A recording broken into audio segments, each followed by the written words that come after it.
The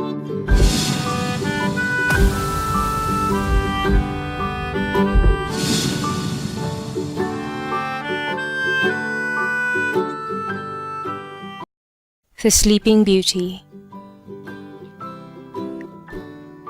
Once upon a time, there lived a king and a queen who lacked but one thing on earth to make them entirely happy. The king was young, handsome, and wealthy. The queen had a nature as good and gentle as her face was beautiful, and they adored one another, having married for love, which among kings and queens is not always the rule. Moreover, they reigned over a kingdom at peace, and their people were devoted to them. What more then could they possibly want?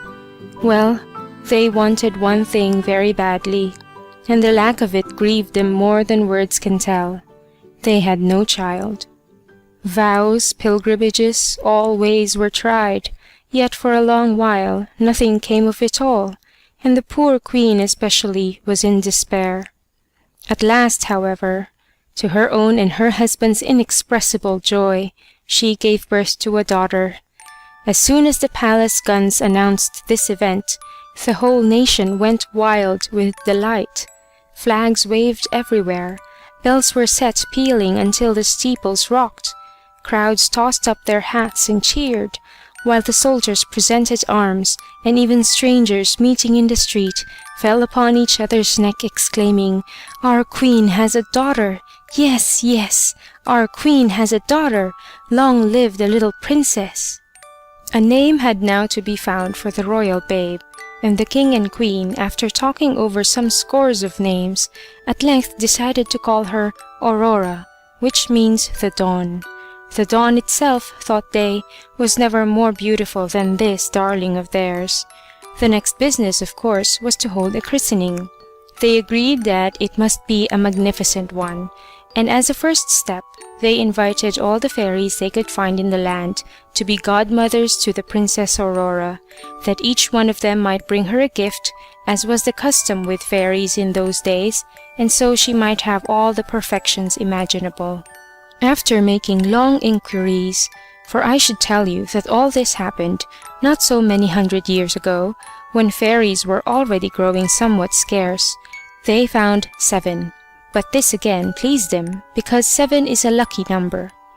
After the ceremonies of the christening, while the trumpeters sounded their fanfares, and the guns boomed out again from the great tower, all the company returned to the royal palace to find a great feast arrayed. Seats of honor had been set for the 7 fairy godmothers, and before each was laid a dish of honor with a dish cover of solid gold, and beside the dish a spoon, a knife, and a fork, all of pure gold, and all set with diamonds and rubies. But just as they were seating themselves at table, to the dismay of everyone, there appeared in the doorway an old crone, dressed in black, and leaning on a crutched stick. Her chin and her hooked nose almost met together, like a pair of nutcrackers, for she had very few teeth remaining. But between them she growled to the guests in a terrible voice, "I am the Fairy Uglyane. Pray, where are your king's manners that I have not been invited?" She had in fact been overlooked, and this was not surprising, because she lived at the far end of the country, in a lonely tower set around by the forest. For 50 years she had never come out of this tower, and everyone believed her to be dead or enchanted. That, you must know, is the commonest way the fairies have of ending. They lock themselves up in a tower or within a hollow oak, and are never seen again. The king, though she chose to accuse his manners, was in fact the politest of men. He hurried to express his regrets, led her to table with his own hand, and ordered a dish to be set for her, but with the best will in the world, he could not give her a dish cover such as the others had, because 7 only had been made for the 7 invited fairies. The old crone received his excuses very ungraciously, while accepting a seat. It was plain that she had taken deep offense. One of the younger fairies, Hippolyta by name, who sat by, overheard her mumbling threats between her teeth, and fearing she might bestow some unlucky gift upon the little princess, went as soon as she rose from the table and hid herself close by the cradle, behind the tapestry, that she might have the last word, and undo, so far as she could, what evil the fairy Uglyane might have in her mind. She had scarcely concealed herself before the other fairies began to advance, one by one, to bestow their gifts on the princess. The youngest promised her that she should be the most beautiful creature in the world, the next that she should have the wit of an angel, the third a marvelous grace in all her ways, the fourth that she should dance to perfection, the fifth that she should sing like a nightingale, the sixth that she should play exquisitely on all instruments of music. Now came the turn of the old fairy Uglyane. Her head nodded with spite and old age together, as she bent over the cradle and shook her crutched staff above the head of the pretty babe, who slept on sweetly, too young and too innocent as yet to dream of any such thing as mischief in this world. "This is my gift to you, Princess Aurora," announced the hag, still in her creaking voice that shook as spitefully as her body. "I promise that one day you shall pierce your hand with a spindle, and on that day you shall surely die." At these terrible words the poor queen fell back fainting into her husband's arms. A trembling seized the whole court.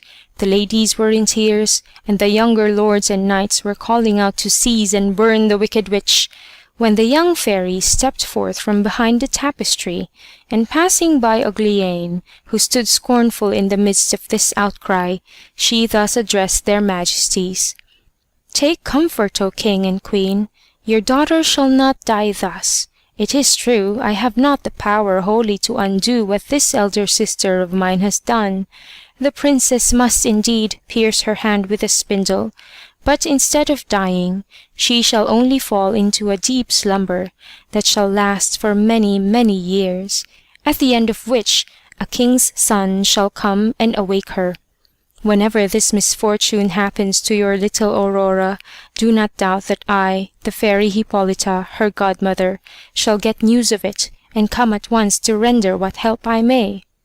The king, while declaring himself infinitely obliged to the good fairy Hippolyta, could not help feeling that hers was but cold comfort at the best. He gave orders to close the christening festivities at once, although the fairy Uglyane, their spoiljoy, had already taken her departure, passing unharmed through the crowd of folk, every one of whom wished her ill, and riding away, it was generally agreed, upon a broomstick. To satisfy the king's faithful subjects, however, who were unaware of any misadventure, the palace fireworks were duly let off, with a grand set-piece wishing "Long life to the Princess Aurora," in all the colors of the rainbow. But his majesty, after bowing from the balcony amid the banging of rockets and hissing of Catherine wheels, retired to a private room with his chamberlain, and there, still amid the noise of explosions and cheering, drew up the first harsh proclamation of his reign. It forbade everyone, on pain of death, to use a spindle in spinning, or even to have a spindle in his house. Heralds took copies of this proclamation and marched through the land reading it, to the sound of trumpets, from every market-place, and it gravely puzzled and distressed all who listened, for their womenfolk prided themselves on their linen. Its fineness was a byword throughout the neighboring kingdoms, and they knew themselves to be famous for it. "But what sort of linen," said they, "would his majesty have us spin without spindles?"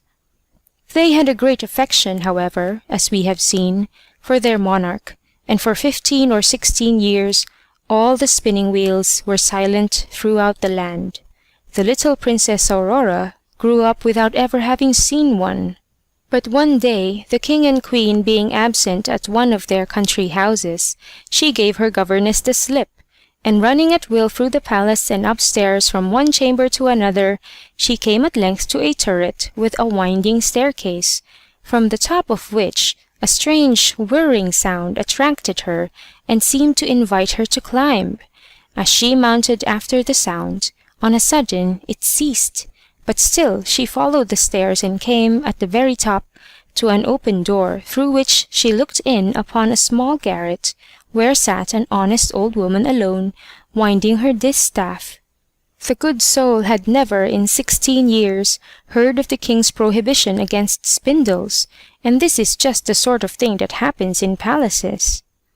"What are you doing, goody?" asked the princess. "I am spinning, pretty one," answered the old woman, who did not know who she was. "Spinning? What is that?"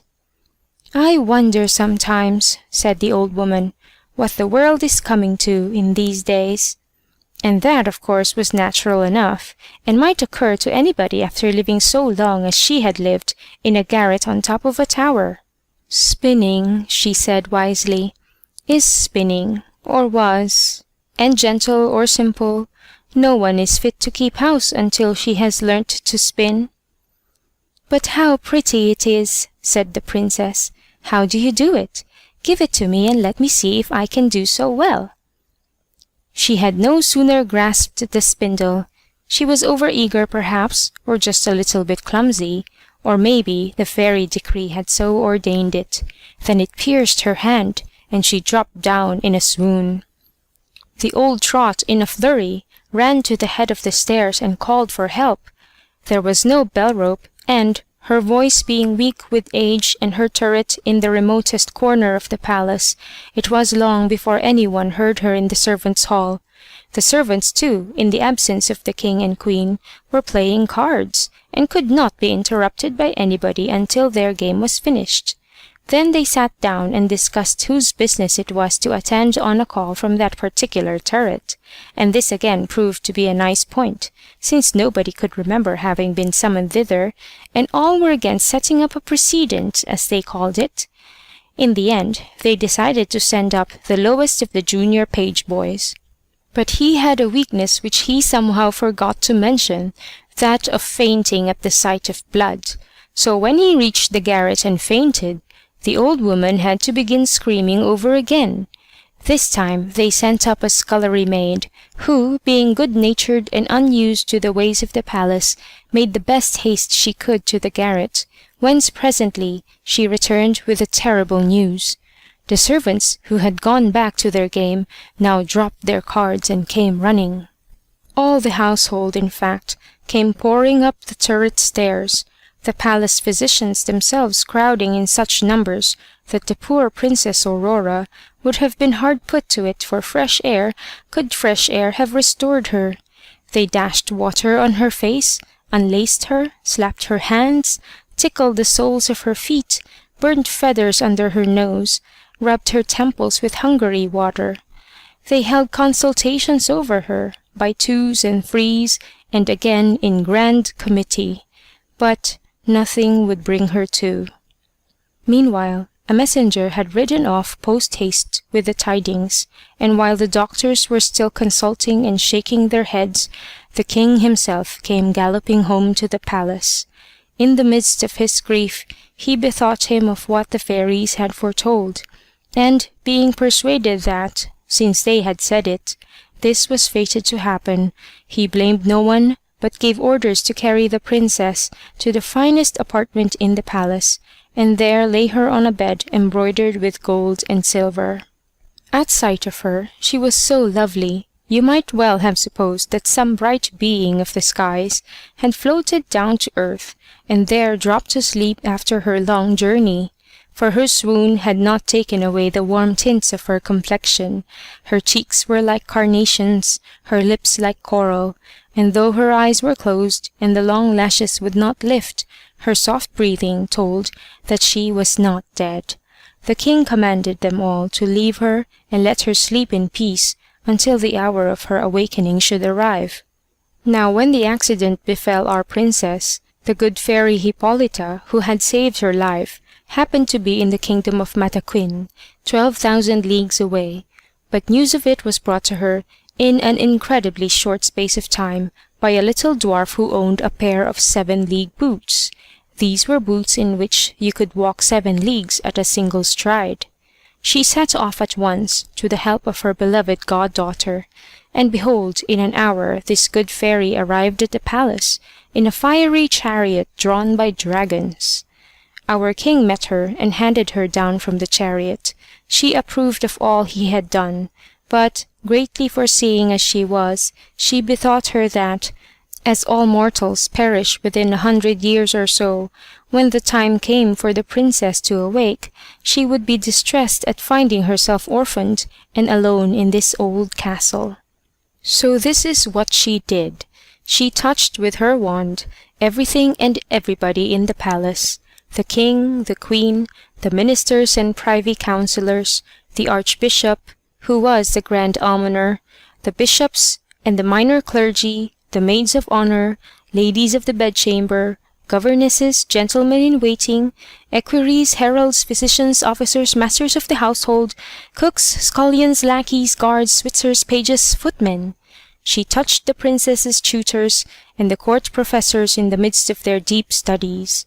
She touched, likewise, all the horses in the stables, with the grooms, the huge mastiffs in the yard, even Tiny, the princess's little pet dog, and Fluff, her black and white cat, that lay coiled on a cushion by her bedside.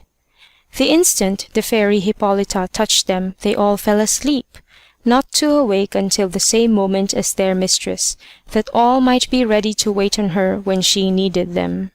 The very spits at the fire went to sleep, loaded as they were with partridges and pheasants, and the fire went to sleep too. All this was done in a moment. The fairies were never long about their business in those days. But it so happened that one of the king's councillors, the Minister of Marine, his office dated from a previous reign when the kingdom had hoped to conquer and acquire a seaboard, had overslept himself that morning, and came late to the palace without any knowledge of what had befallen. He felt no great fear that his unpunctuality would be remarked, the king, as he supposed, being absent in the country.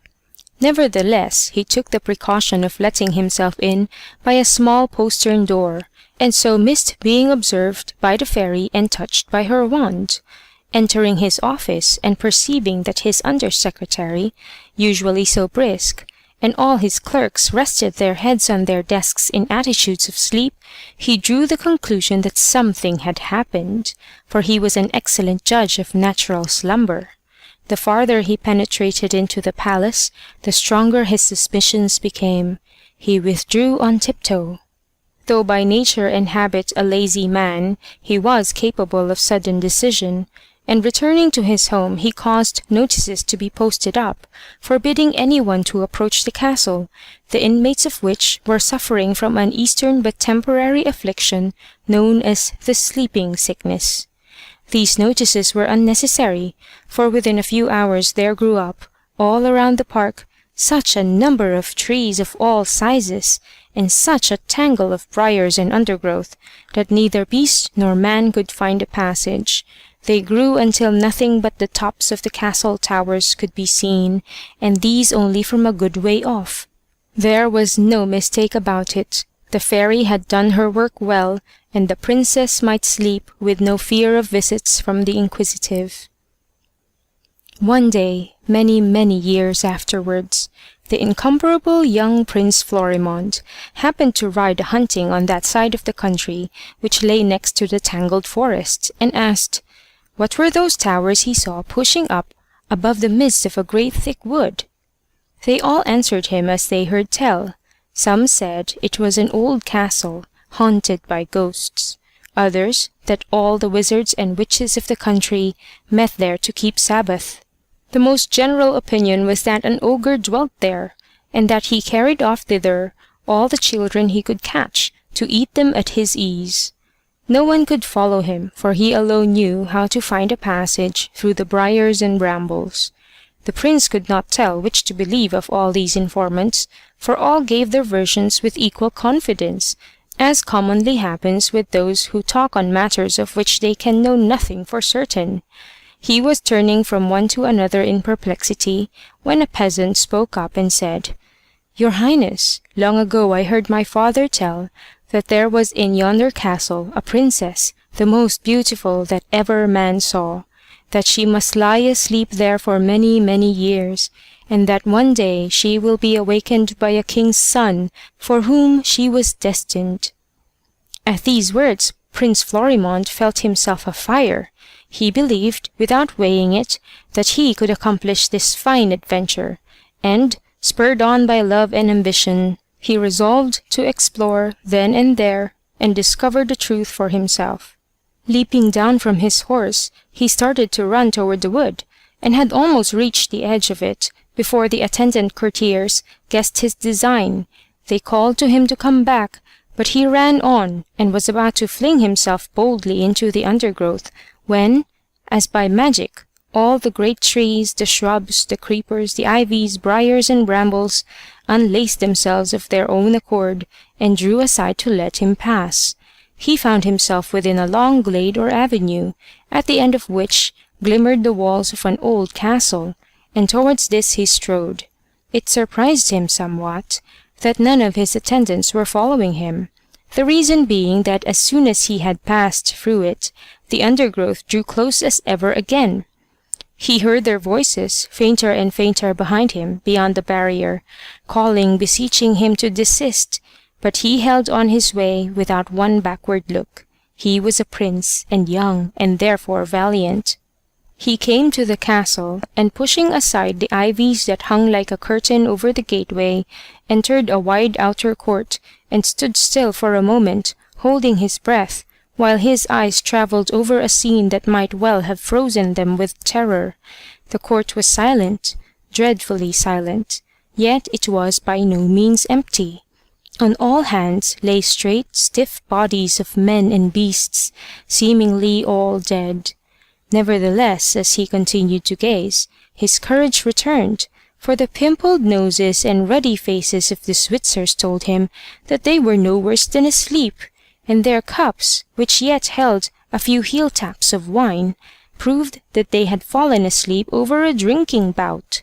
He stepped by them and passed across a second great court, paved with marble. He mounted a broad flight of marble steps leading to the main doorway. He entered a guard-room just within the doorway, where the guards stood in rank with shouldered muskets, every man of them asleep and snoring his best. He made his way through a number of rooms filled with ladies and gentlemen, some standing, others sitting, but all asleep. He drew aside a heavy purple curtain, and once more held his breath, for he was looking into the great hall of state, where, at a long table, sat and slumbered the king with his council.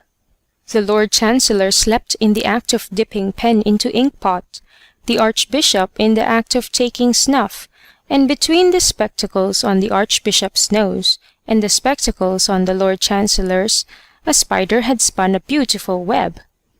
Prince Florimond tiptoed very carefully past these august sleepers, and, leaving the hall by another door, came to the foot of the grand staircase. Up this too he went, wandered along a corridor to his right, and, stopping by hazard at one of the many doors, opened it and looked into a bathroom lined with mirrors, and having in its midst, sunk in the floor, a huge round basin of whitest porcelain, wherein a spring of water bubbled deliciously. 3 steps led down to the bath, and at the head of them stood a couch, with towels and a court suit laid ready, exquisitely embroidered and complete to the daintiest of lace ruffles and the most delicate of body linen. Then the prince bethought him that he had ridden far before ever coming to the wood, and the mirrors told him that he was also somewhat travel-stained from his passage through it. So, having by this time learnt to accept any new wonder without question, he undressed himself and took a bath, which he thoroughly enjoyed. Nor was he altogether astonished when he tried on the clothes, to find that they fitted him perfectly. Even the roseted shoes of satin might have been made to his measure. Having arrayed himself thus hardily, he resumed his quest along the corridor. The very next door he tried opened on a chamber all panelled with white and gold, and there, on a bed, the curtains of which were drawn wide, he beheld the loveliest vision he had ever seen. A princess, seemingly about 17 or 18 years old, and of a beauty so brilliant that he could not have believed this world held the like. But she lay still, so still. Prince Florimond drew near, trembling and wondering, and sank on his knees beside her.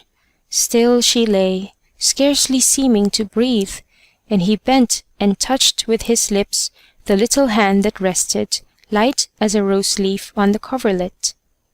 With that, as the long spell of her enchantment came to an end, the princess awaked, and looking at him with eyes more tender than a first sight of him might seem to excuse, "Is it you, my prince?" she said.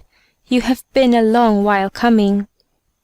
The prince, charmed by these words, and still more by the manner in which they were spoken, knew not how to find words for the bliss in his heart. He assured her that he loved her better than his own self. Their speech after this was not very coherent. They gazed at one another for longer stretches than they talked, but if eloquence lacked, there was plenty of love. He, to be sure, showed the more embarrassment, and no need to wonder at this. She had had time to think over what to say to him, for I hold it not unlikely, though the story does not say anything of this, that the good fairy Hippolyta had taken care to amuse her during her long sleep with some pleasurable dreams. In short, the Princess Aurora and the Prince Florimond conversed for 4 hours, and still without saying the half they had to say. Meanwhile, all the palace had awaked with the princess. In the council chamber, the king opened his eyes and requested the Lord Chancellor to read that last sentence of his over again a little more distinctly. The Lord Chancellor, dipping his quill into the dry ink pot, asked the Archbishop in a whisper how many T's there were in regrettable. The Archbishop, taking a pinch of snuff that had long ago turned to dust, answered with a terrific sneeze, which again was drowned by the striking of all the clocks in the palace, as they started frantically to make up for lost time. Dogs barked, doors banged, the princess's parrot screamed in his cage, and was answered by the peacocks squawking from the terrace. Amid which hubbub, the Minister for Agriculture, forgetting his manners, made a trumpet of his hands and bawled across the table, begging his Majesty to adjourn for dinner. In short, every one's first thought was of his own business, and as they were not all in love, they were ready to die with hunger. Even the queen, who had dropped to sleep while discussing with her maids of honor the shade of mourning which most properly expressed regret for royal personages in a trance, lost her patience at length, and sent one of her attendants with word that she, for her part, was keen set for something to eat, and that in her young days it had been customary for young ladies released from enchantment to accept the congratulations of their parents without loss of time. The Prince Florimond, by this message recalled to his devoir, helped the princess to rise. She was completely dressed, and very magnificently too. Taking his beloved Princess Aurora by the hand, he led her to her parents, who embraced her passionately, and, their first transports over, turned to welcome him as a son, being charmed, quite apart from their gratitude, by the modest gallantry of his address. They passed into the great dining room lined with mirrors, where they supped and were served by the royal attendants. Violins and hautboys discoursed music that was ancient indeed, but excellent, and the meal was scarcely concluded before the company enjoyed a very pleasant surprise. Prince Florimond, having no eyes but for his love, might be excused if he forgot that his attendants must, long before now, have carried home their report, and that his parents would be in deep distress, wondering what had become of him. But the king, the princess's father, had a truly royal habit of remembering details, especially when it concerned setting folks at their ease. Before dinner he had dispatched a messenger to carry word to Prince Florimond's father that his son was safe, and to acquaint him briefly with what had befallen, the messenger riding through the undergrowth, which now obligingly parted before him as it had a while ago, to admit the prince, and arriving at the outskirts of the wood, found there a search party vainly endeavouring to break through the barrier, with the prince's aged father standing by and exhorting them in person, to whom he delivered his message. Trembling with relief, for he truly supposed his son to be lost beyond recall, the old man entreated the messenger to turn back and escort him. So he arrived and was ushered into the hall. The situation, to be sure, was delicate. But when these two kings, both so well-meaning, had met and exchanged courtesies, and the one had raised the other by the hand to a place on the dais beside him, already and without speech they had almost accorded. "I am an old man," said the prince's father. "I have reigned long enough for my satisfaction, and now care for little in life but to see my son happy." "I think I can promise you that," said the princess's father, smiling, with a glance at the two lovers. "I am old enough, at any rate, to have done with ambitions," said the one. "And I," said the other, "have dreamed long enough, at any rate, to despise them. What matters ruling to either of us two, while we see your son and my daughter reigning together?" So it was agreed, then and there, and after supper, without loss of time, the archbishop married the Prince Florimond and the Princess Aurora in the chapel of the castle. The two kings and the princess's mother saw them to their chamber, and the first maid of honour drew the curtain. They slept little. The princess had no occasion, but the prince next morning led his bride back to the city, where they were acclaimed by the populace, and lived happy ever after, reigning in prosperity and honour. Moral. Ye maids, to await some while a lover fond, rich, titled, debonair as Florimond, is reason, and who learns on fate to attend, goes seldom unrewarded in the end. What, no one kiss us for 100 years? There, la la la, I understood, my dears. Another. Further, the story would suggest a doubt that marriage may be happiest when deferred. Deferred, you cry? Deferred, I see you pout. We'll skip this moral and attempt a third. Another. Thirdly, our able then appears to prove disparity of years no bar to love, crabbed age and youth, but that's an ancient quarrel, and I'll not interfere. There's no third moral.